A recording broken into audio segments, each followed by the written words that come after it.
جب اللہ کسی کو پسند کرتا ہے تو اس کی پریشانیاں بڑھا دیتا ہے تاکہ اسے اپنے قریب کر سکے۔ سورہ یوسف کا انتہائی پیارا سبق ہے۔ زندگی میں اگر آپ کی انتہائی عزیز اور قریبی لوگ بھی آپ سے دغا کر جائیں، آپ کے خلاف ہو جائیں، تب بھی اگر آپ صبر سے کام لیں اور اللہ پاک پر کامل بھروسہ رکھیں تو اللہ پاک آپ کو وہ مقام عطا کریں گے کہ زمانہ دیکھتا رہ جائے گا، اندھیر نگری میں روشنی اور نور کے خزانے آپ پہ کھول دیے جائیں گے۔ جب زندگی تمہیں بے ترتیب کر کے رکھ دیتی ہے تب اللہ خود تمہیں دعاؤں کا ترتیب دینے کا ہنر سکھا دیتا ہے۔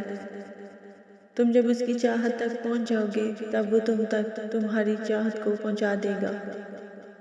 اللہ تمہیں کمزور اس لیے نہیں کرتا تاکہ تمہیں سزا دے سکے، بلکہ وہ تمہیں اس لیے تھکا دیتا ہے تاکہ تم جان سکو کہ تمہاری ساری طاقتیں صرف اللہ کے ساتھ ہیں۔